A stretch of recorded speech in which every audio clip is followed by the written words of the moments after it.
I remember being scared to death to leave the previous company we both worked for to go be an entrepreneur. I can tell you, I don't have that fear anymore. Everyone else had a plan. I'm here either by accident. I'm a second generation owner. I got this from my dad, or I started this. I don't know how I got into it. I didn't have a formal business plan, and I have just been making it up as I go.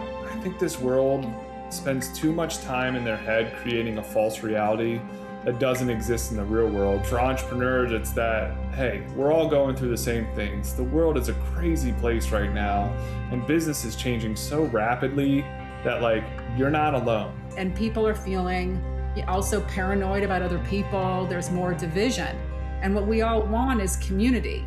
And we want connection at the end, not just false community. All right. What if the hardest part about being an entrepreneur has nothing to do with spreadsheets or strategy and actually has to do with the voice inside your head that's telling you you're a fraud and everybody else has it figured out? Today, we're going to do something a little different. My co-host Wendy and I are kicking off C-Suite Chronicles by doing what we think matters most, getting real about the journey of entrepreneurship. The goal of the podcast is to talk to business owners about their origin stories, the pivotal relationships that changed everything for them, as well as what's keeping them up at night in business right now. In this first episode, you'll hear about my path from family automotive business to having my first panic attack in MBA school to selling disinfectants door to door, and why I finally realized that true control over my career came from facing the fears that I was carrying in silence. If you've ever sat in a parking lot not wanting to get out of the car or wondered why you're the only one who feels like a fraud, this conversation is for you.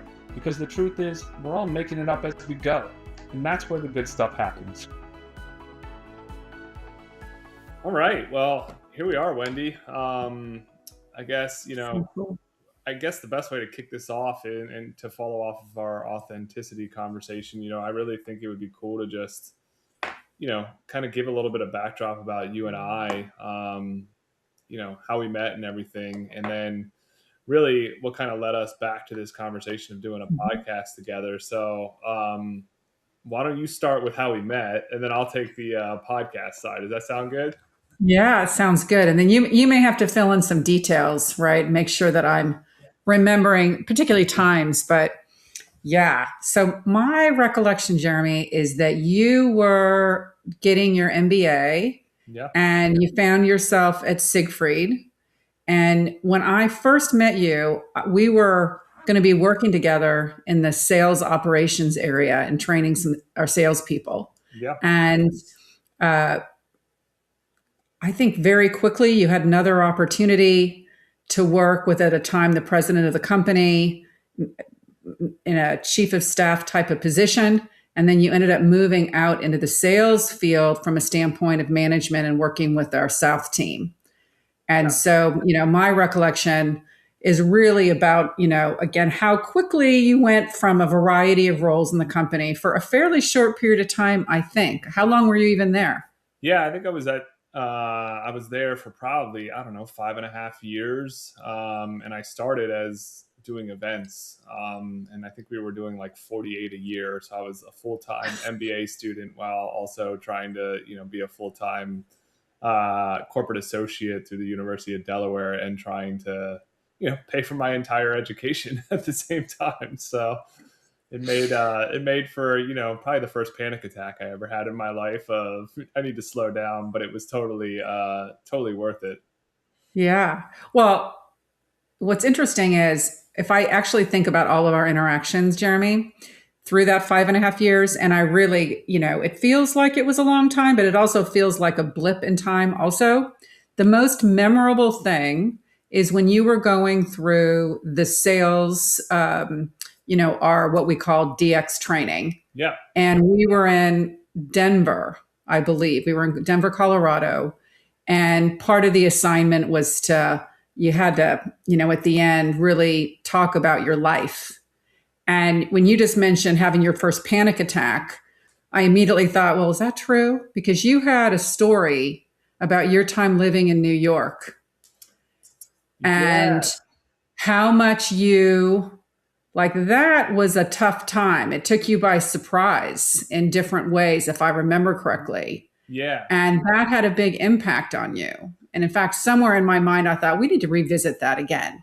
So that was huge in, I thought, your vulnerability and sharing, but also what it did from an experience and growth standpoint really stood out. And then, of course, you brought up a couple of Wayne Dyer quotes along the way. And I don't know if anyone else in the group, there might have been 30 people in the room, knew who Wayne Dyer was, except you and I, and Yeah. which would like shock the hell out of me. But there it was. Yeah, yeah, it's in to the panic attack. So certainly, I think that time in New York. I mean, what you're referencing was losing three friends immediately, and then having like a succession of deaths that I think was probably the first time I undiagnosed was probably depressed in my life, and just trying to figure out what is the meaning of life, which is for I would imagine 21 years old, I think I was at the time, just going from one view of the world, which is the faith or the religion that I grew up in, to questioning everything, and really opening my mind at the same time to some of the. I was a religious studies minor, so exploring all religions and all kind of spiritual based practices, and realizing that there are many ways or many windows with which to view the world. So that was probably my brain kind of figuring out life in this kind of negative space. To reference the panic attack, it was my body reacting to, hey, Jeremy, you're doing so much that like your body reacts to something, right? And it's interesting as we do this podcast and talk about entrepreneurship, just like the things that any human goes through, let alone a business owner who is mixing both personal and professional together.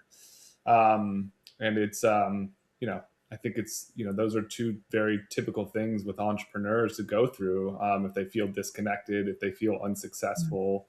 But yeah, it was that time in DX training and learning sales operations. Yeah, I remember presenting about the connectivity of everything, how we're all kind of connected. Obviously, Wayne Dyer would talk about, the CD you hold over your heart that has explicit lyrics, has energy just as much as the words that come out of your mouth as a Yeah. human being. And that in and of itself fitting into the sales process of building relationships, and what is the positive, neutral, or negative impact that you have on the world around you, and how does that then lead to the results that you see in your success in a business development role, which is always interesting to think about. It is. You know what's great too is you reminded me about the connectivity piece. I think that was another reason why you and I had a lot of synergy, Yeah. because that is absolutely how I view the world.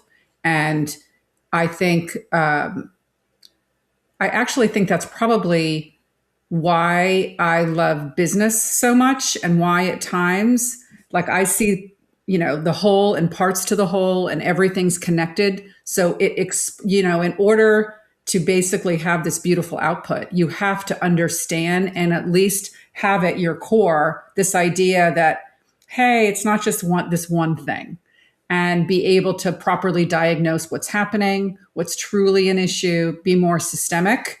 And I think a lot of people are really good problem solvers. But if you don't understand or believe fundamentally that everything's connected, and the chaos theory, that you just make a little bit of a, you know, little adjustment here, it is going to impact the whole ecosystem.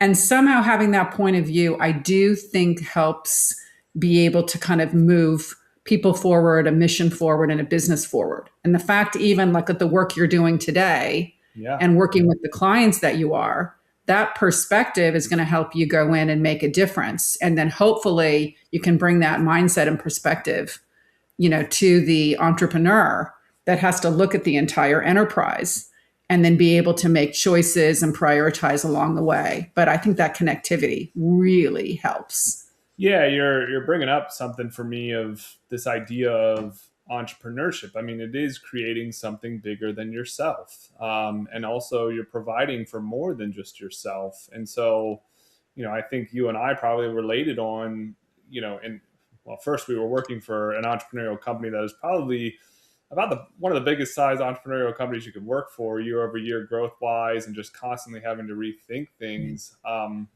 But as an entrepreneur, you really have this kind of choice to either be selfish or think about the greater good. And I think you and I aligned on the greater Mhm. good. And if you have that in mind, the tough decisions that you have to make aren't as tough and ultimately should lead to the outcomes that you're looking for. As long as you can understand that at the root of it, it is truly the greater good in mind. Yeah. So yeah, I think to bring it full circle, then obviously, I think what it's probably been almost 10 years since I left the company. Um, Yeah. so we recently met, and I started really just wanting to catch up because I knew you were going to be in Philadelphia, um, and wanting to just network, catch up, and realizing that hey, we're kind of both on similar paths now, kind of in the consulting coaching world. Yeah. Um, and that was such a great conversation. And I think this idea of riffing, I remember leaving that being like, I could talk to Wendy for hours, but I got to get home.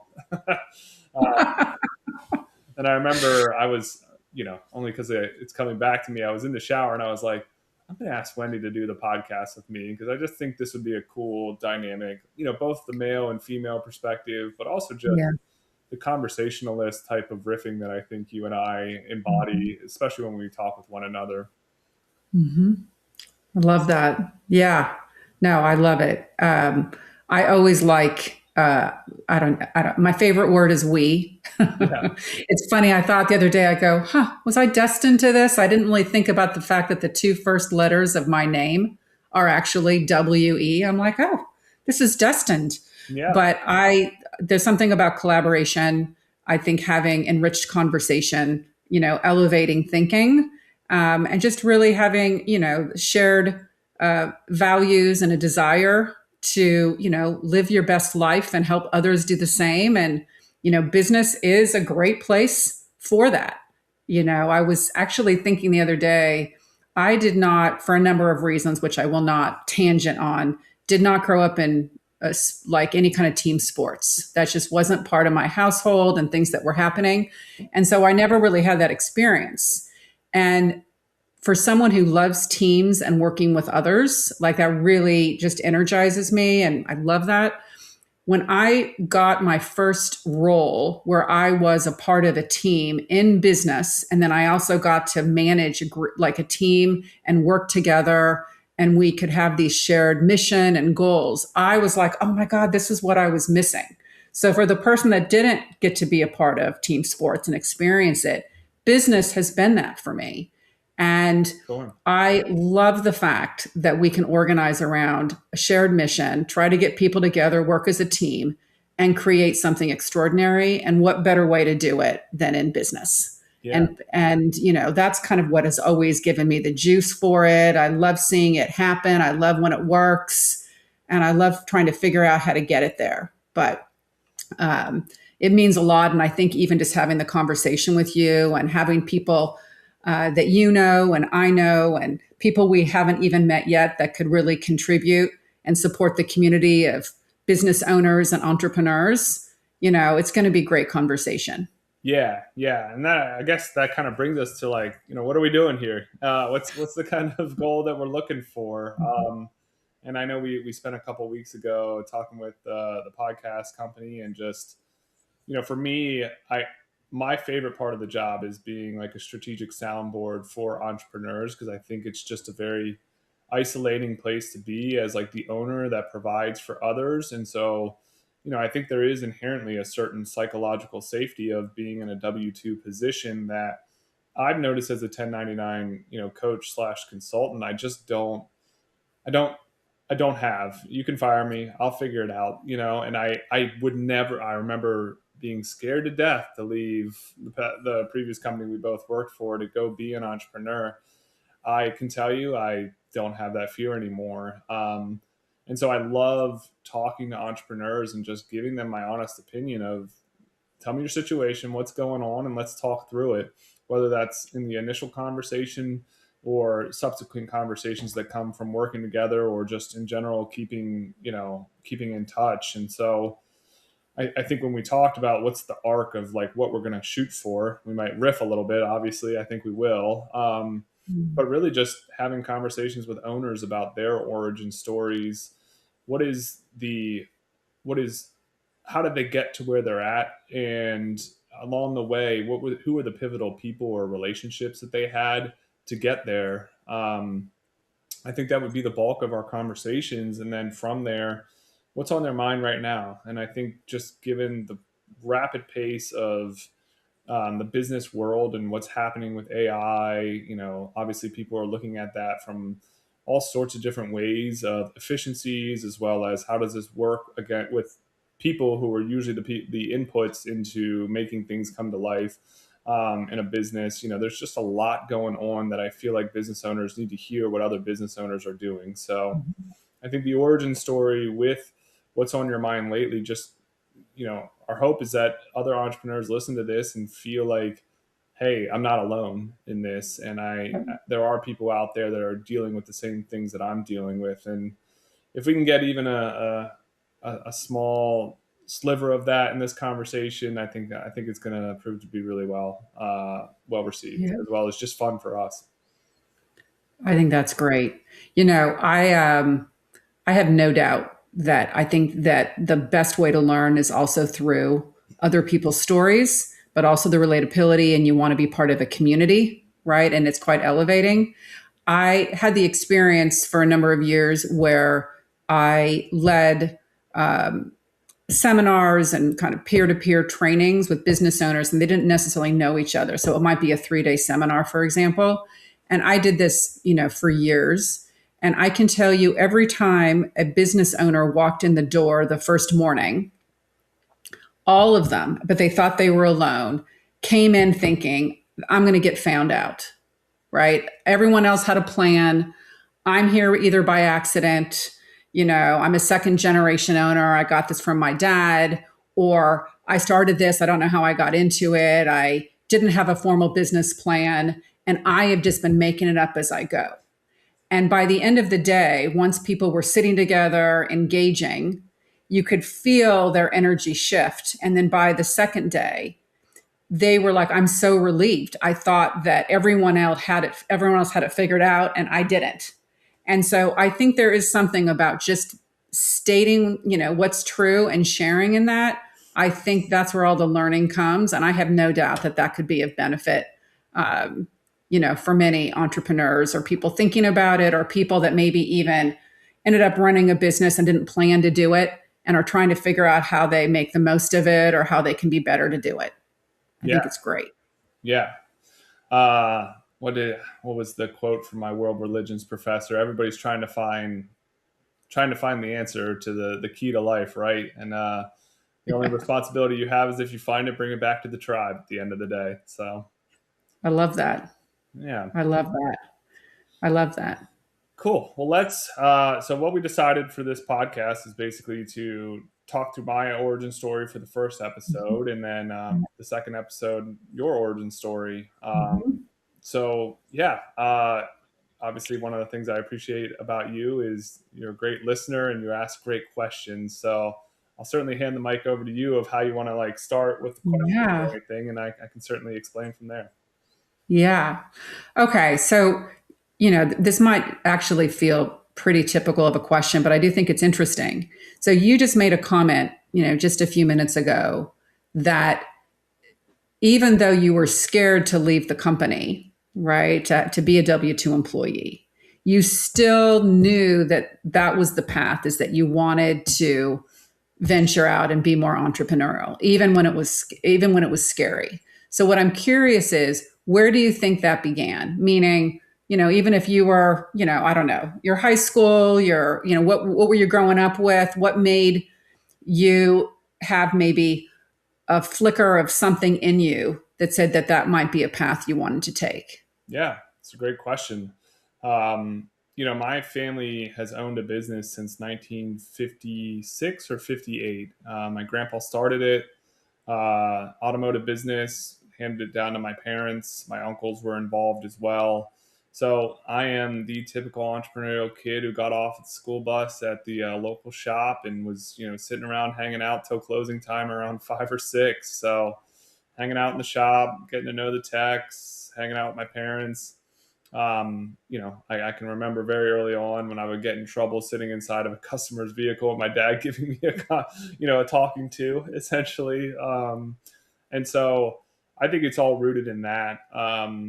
And if I had to think, some of it's probably genetics. I mean, my dad, I can see in my personality how, with visionaries, you can bounce from thing to thing and get easily bored with things that you really need help with other people to follow through on if they are to be truly, innovative ideas.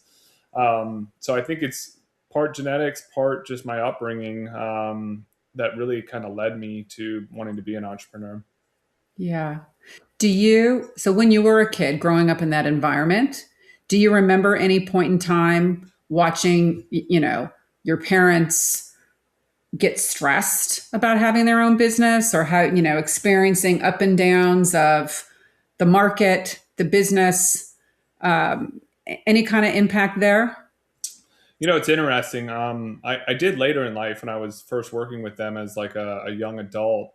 Early in life, I don't remember that. I don't know if it was me just being too cool for school and wanting to socialize and always be out of the house. But my sister is 6 years older than I am, and we've talked as adults, and she said, yeah, there were definitely times that we were stressed, but it just never really like passed my radar when I was younger.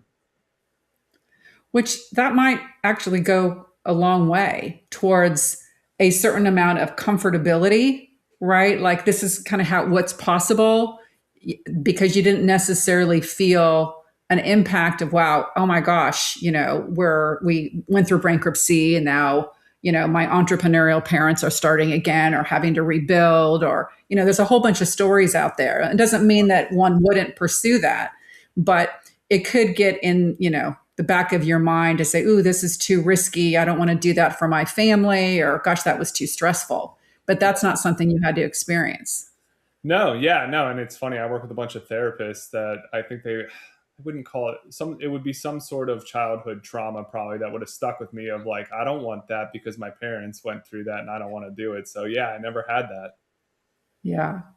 All right. Well, let's even talk about that a little bit. So I'm thinking about so that was, the decade of growing up, if you will, more engaged with your family business and watching your parents and living your life.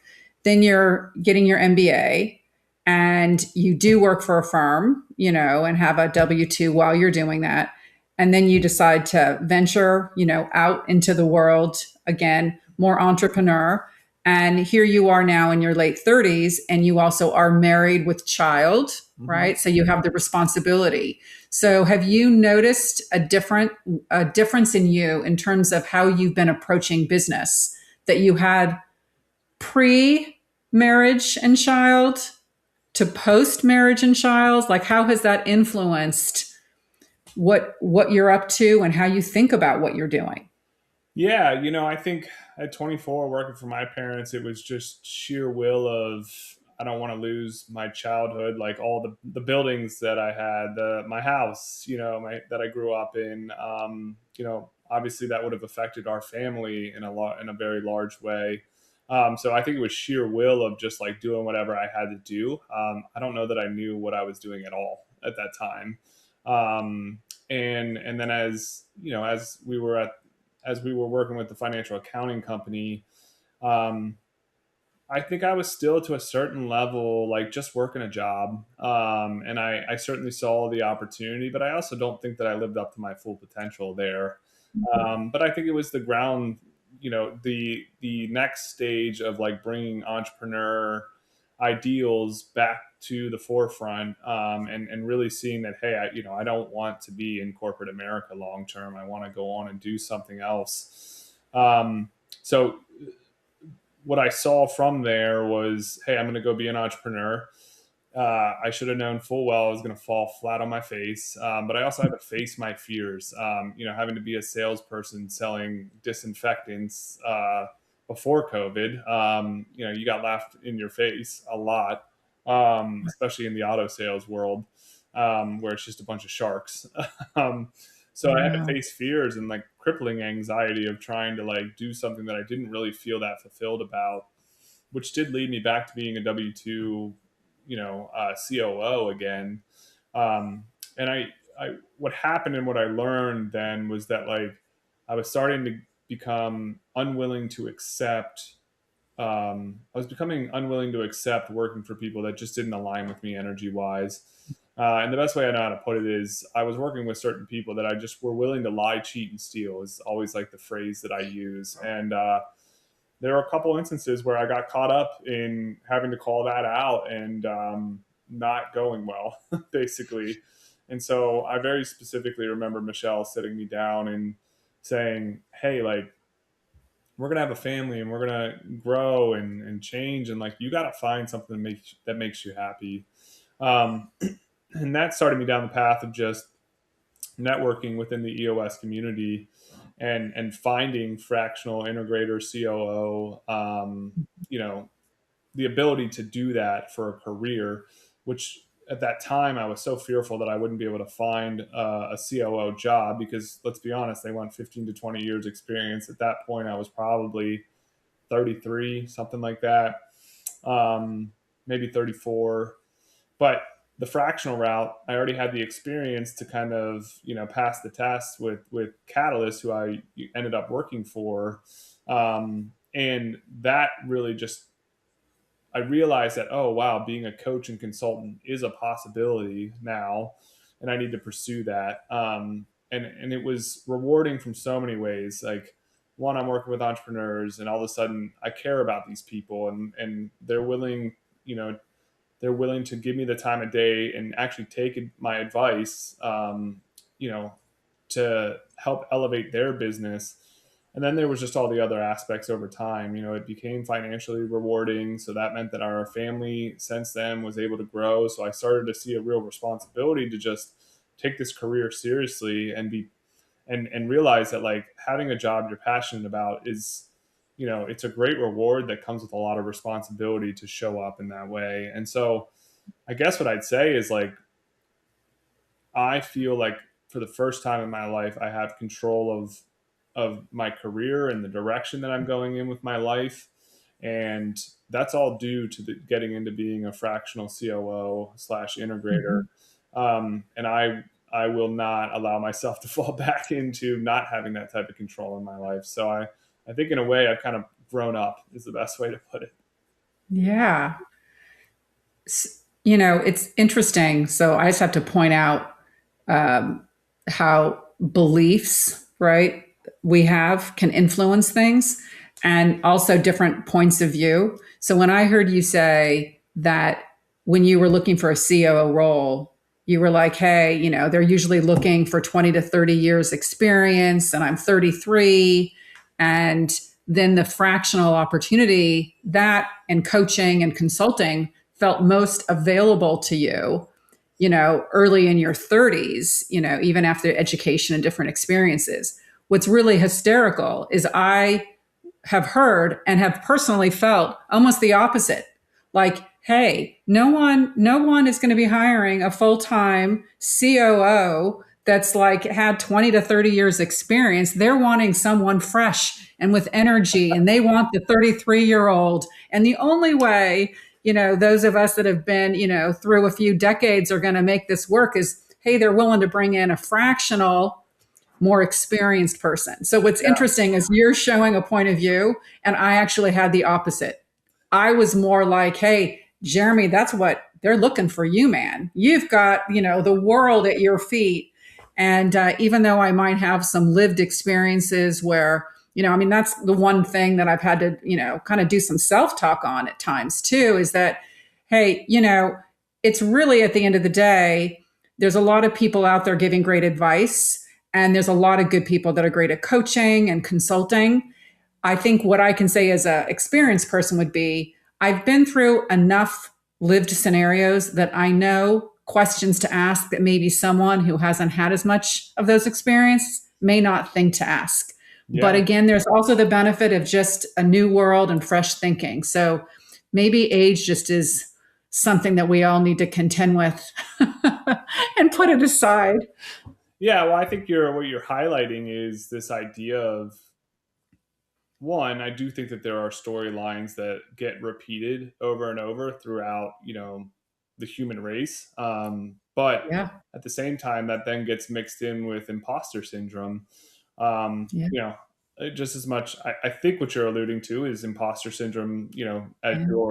you're the point in your career as I might have been when I was starting being a fractional COO slash integrator. And it's, for me, it was like, are people really going to pay me well to do this job? Like that's bizarre to me. How do I show up? And to come back to your early career where you used to work with people that would come in and they'd always be thinking I'm going to be found out. I remember you used to Totally. tell that story and you'd be like, they all have imposter syndrome. They all think they're the one They that's all do. the fraud at the end of the day. Exactly. Well, and I think that goes even again, and we're gonna find ourselves doing this a lot because of the connectivity and we see the connections in all things, is that, that knowing of seeing the universal truths of all of us walking around thinking like, oh yes, it's everyone else, not me. That actually allowed me at a young age to make an impact, because when I recognized and I saw enough people come in with that imposter system, syndrome, with all walks of life, different kinds of business backgrounds, it was like, oh, that's a common, universal human truth. So if I name it, suddenly they're like, wow, how'd she know? And it was just because it was human. So there's something about understanding that, that, and again, understanding the collective of it, that I think we can more easily rise beyond that. But it's important to recognize and be said.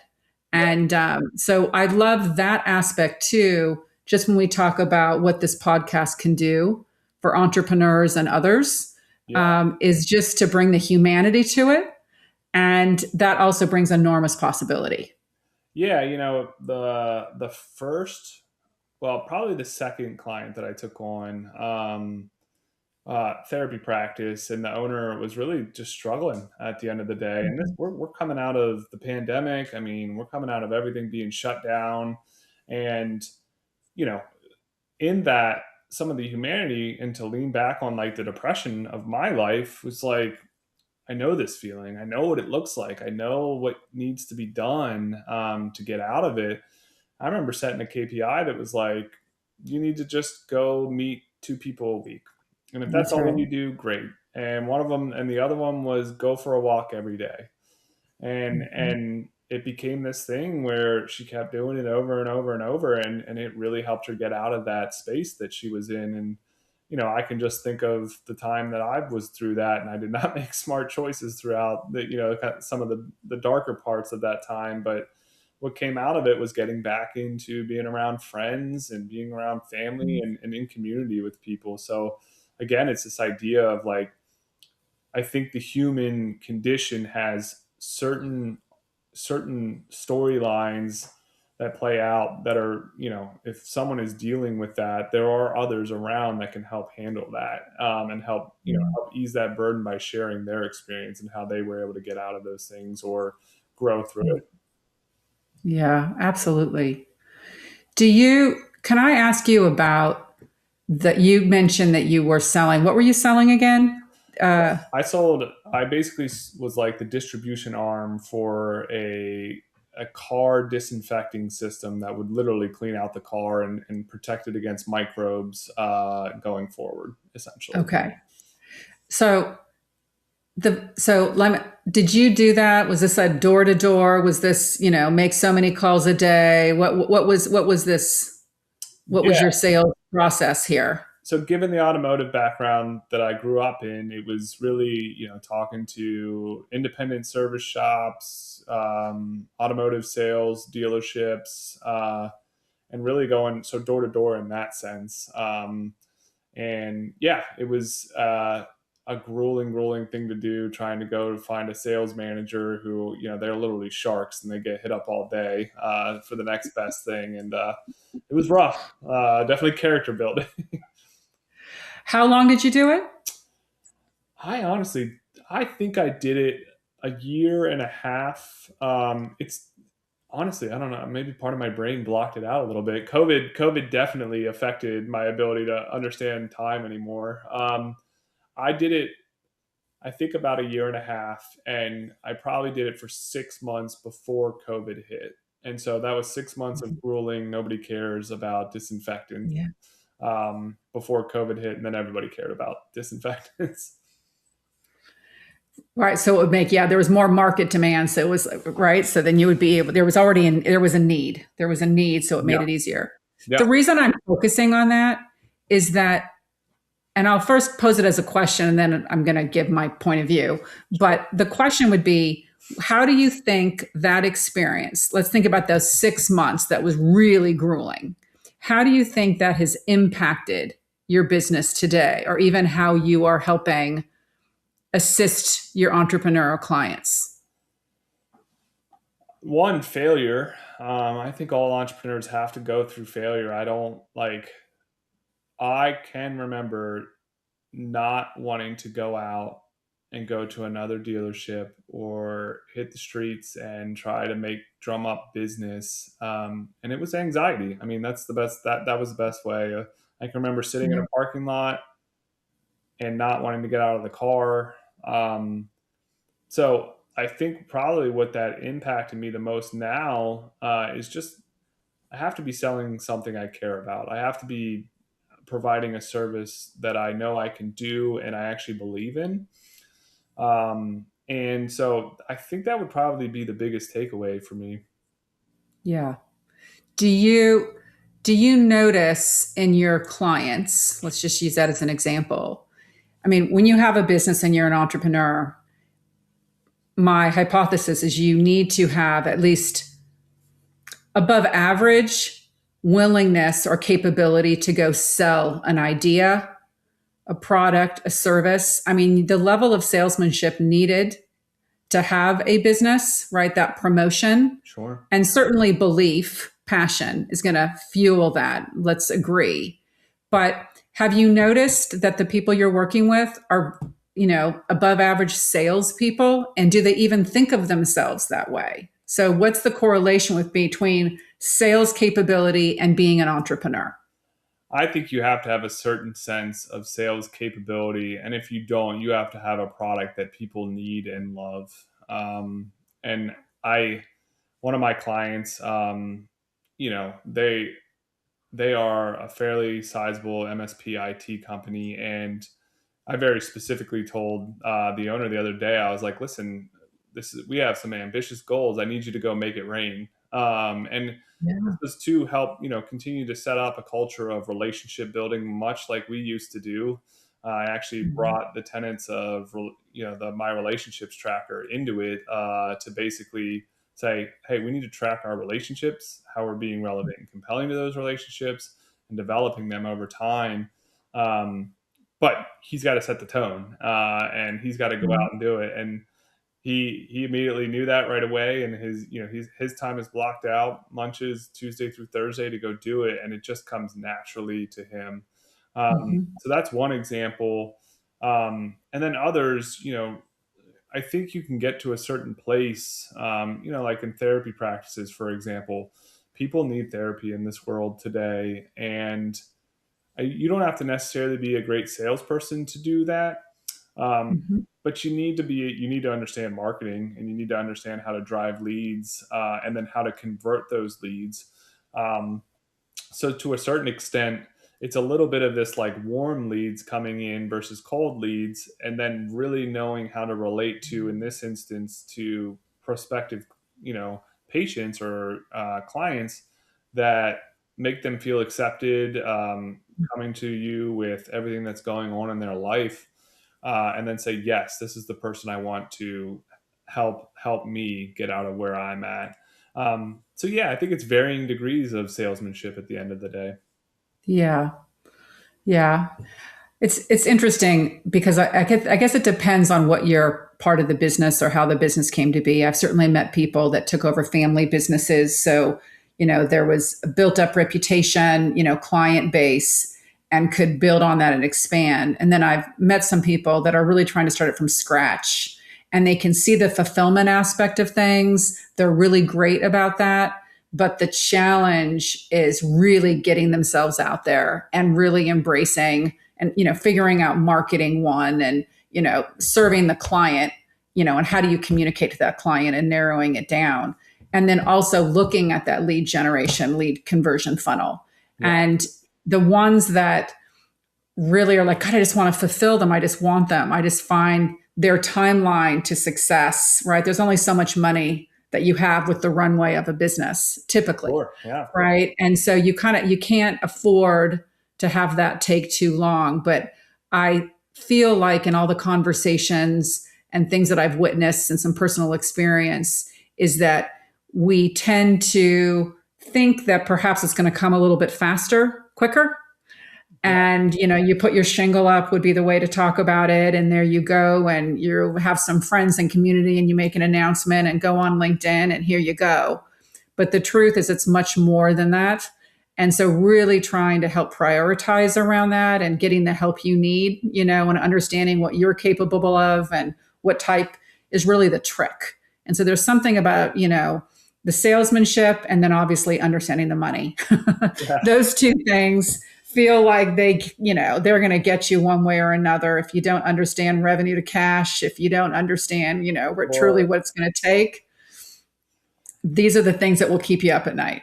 I just got off a 2026 budget call earlier today, and we said, how would we feel at the end of 2027 with our bottom line?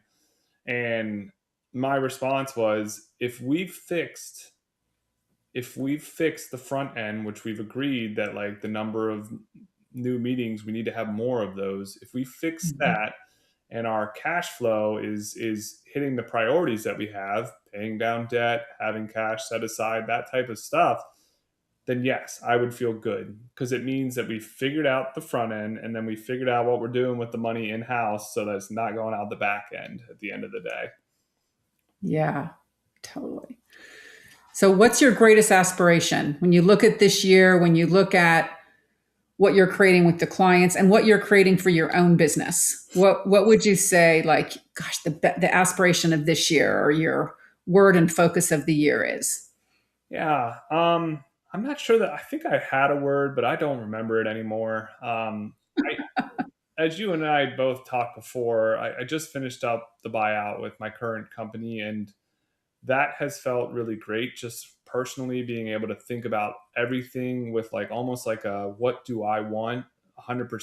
And so, from how I take on clients to how I structure deals to this podcast and just spending time doing that and exploring ideas with other business owners, I'm really in this like, um, if 2025 was a year of kind of like shedding some things that were great things in my life, but led me to wanting to just be fully me in the world, creating my masterpiece, whatever that is, to kind of being a horse and like running like a wild horse running on the beach. Like I'm free to do what I want and explore. So I'm really in this kind of exploration of running after what it is that I truly want. And I'm so very open to what that looks like as I go.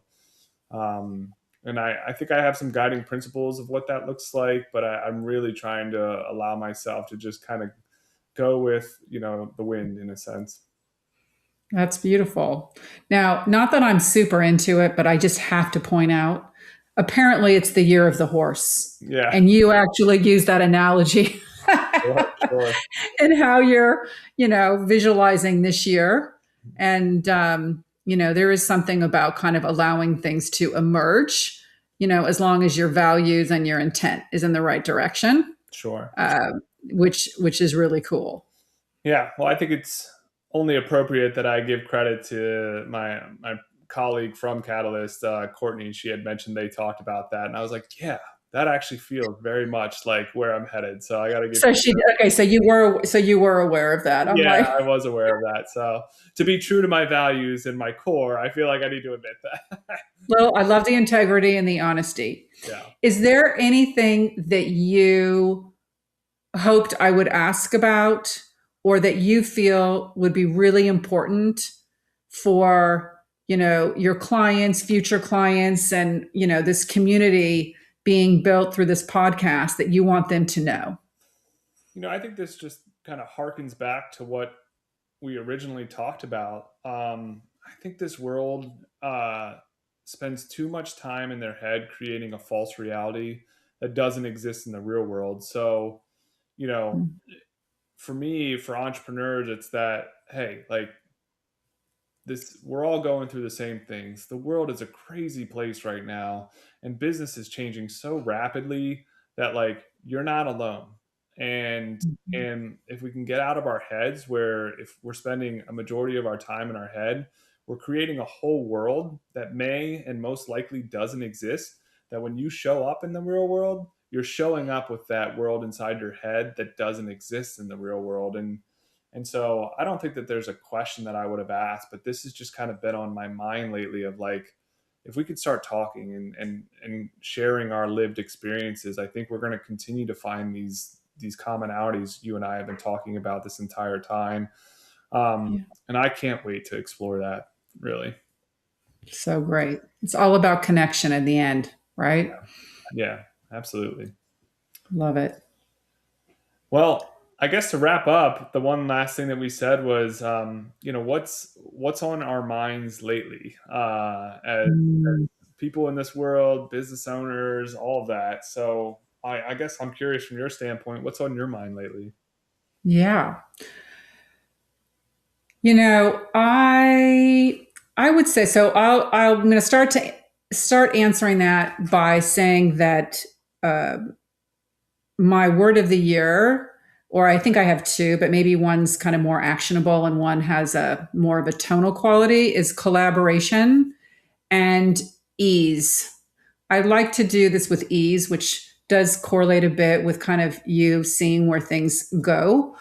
But collaboration and ease. And I think collaboration, because I'm a relational person. I've already said it's all about team. And I also think that is actually just human truth. I don't feel unique in my desire to have strong relationships, to do meaningful work, to feel connected, to myself and others and nature and the world and everything else. And I think what's I've been thinking a lot about is I'm noticing as we are, learning how we're going to optimize and then navigate this, new world of work, incorporating AI, that I have observed more and more people wanting to create communities. I've seen like, supper clubs opening up in different areas, people starting businesses where they're bringing lectures to bars again, for 45 minutes with a PowerPoint while people are having drinks. So many groups. Everyone wants to, build community. I met a phenomenal social entrepreneur that created something called the Chamber of Connection. And his name is Aaron Hurst. He's up in Seattle. And his story is that he, has always been a social entrepreneur and then noticed, as he's gotten older, that he has been feeling, bouts of great loneliness and realizing that he's not alone and looking at the landscape of how our world has changed post COVID, but also just with all the conveniences of life, from we don't have to go to movie theaters anymore. We stream all day. We can use Uber Eats or any other and get food delivered at our doorstep and not even have to say hello to the person delivering it. Yeah. And that's just everyday way we're constructed. And, you see it with kids, but also adults. And so you think more and more about all these conveniences, and people are feeling also paranoid about other people. There's more division. And what we all want is community. And we want connection at the end, not just false community. And so I'm noticing more and more people getting into that, which actually makes me feel like, oh, that's what we want. And that's how, if we continue and actually honor our humanity while leveraging AI, not being fearful of it, but trying to leverage it, but not starting to think it's replacing us, but how can we be more human? It makes me feel hopeful. So I find myself more and more thinking about how I can, make sure that I'm also operating from that place, and that I'm creating and doing outreach and focusing on relationships, in my own neighborhood, in my own community, but also creating other communities as well. And that can be, again, in business, personal, and all aspects. So again, I'm not alone. I think that there is a need, and I think it's happening. I just want to make sure, that we continue to take advantage of that and support other people that are actually making it happen, because you need leaders out there to do it, and then people will start coming out. Yeah. The My Relationships tracker it is something that has been on my mind so much lately. And I really have gotten into behavior metrics lately, which are if I've got 24 relationships that I'm trying to develop, I've got 4 weeks in the month that I've got to touch 6 people a month to basically continue to interact with them 12 times a year. And I'm really, really excited to just be leaning into that more, because it's this concept of, you always have this feeling in your head, again, being in your own head, of, well, why didn't they reach out to me? But you could always just be the person to reach out, and probably 9 out of 10 times people don't do that. And if you are that person, then you are the connector that brings people together, and ultimately creates the community like you're talking about. Yeah, exactly. Yeah. So just a lot of relationship, I think, at the end of the day, right? That's what, if you hear from people that have been at, bedsides of people towards the end of their life, or they're having conversations, it's always at the end, like, how were the quality of the relationships? How did I spend my time? But it's always about that. And again, I don't think business and being an entrepreneur or working has to be in opposition of that, right? It's not an either or. Sure. I think there's just a way in which to live into that. And so there's something that, again, it's our shared humanity, Yeah. right? And so why not figure out how to do it in business? And sometimes these things can be businesses, and sometimes it's just, you're just out there and you're just being present and paying attention. And this is where we got to put down the electronics for a few minutes and kind of feel through it. It's funny with your tracker. I mean, I have an Excel spreadsheet. I also do some work with Keith Ferrazzi's company, who is also offers a system and how to network and manage your relationships and build your relationships. Sure. And, so there's a lot of things that could keep you organized, and ways to stay on top of it, just like have described. I also personally like a little intuitive reach out. So I actually will start my day, at least a couple days a week, and I'll think about, who do I need to like? Who do I need to connect with? Who do I have a feeling that maybe needs an outreach? And so, like yesterday, I think I outreached like 15 people, where it just came up in me that there was something I needed to follow up with. They were in my mind and heart. It was really like, hey, I've been thinking about you. We haven't talked in, it's been a couple of months. I'm just wondering how you're doing.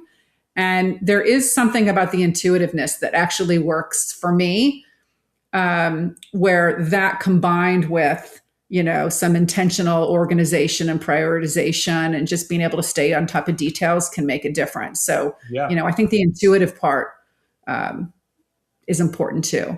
Totally. Totally. Awesome. Well, I think the thing that's on my mind lately is just AI. Being so in it and using it so often, I often have to pull myself out and realize the rest of the world, what I'm realizing through interactions, is a lot of the world still hasn't embraced it. And all for their own reasons, and all valid reasons. And one of the things that I've learned is, once you start using it, it's like learning a new muscle. And I was just talking to my sister right before this, and we had our quarterly on Friday with my family's company, and I said, guys, are you using AI at all? And she said no, and they all said no. And I said, well, here's just a simple way of this problem that exists in the business of creating SOPs around it. And it's super simple. It just, you record, grab a transcript, create the SOP. It's not an old archaic way of doing SOPs anymore. And so I got a text from her today that said, oh my gosh, Jeremy, AI is amazing. And I just texted her back. I said, welcome to the game, Jackie. That's awesome. So it's That's awesome. in a way, because I did dive into it early on, it's a great relationship piece for people who are going to have to face AI at some point. I think we all will have to at some point, and it's such a great Yeah. relational way to connect with people. And so it's kind of been on the forefront of my mind of like, how can I be human centered with AI? That's a great way to say it. Yeah. How can you be human centered with AI? Beautiful question, right? And maybe that question, or even just saying that can happen, would open up more people's interest, and just maybe making it feel more friendly. I do think there is something out, even like with your sister, and I have this experience where I have, dabbled in it and try to get some, educated and use different things.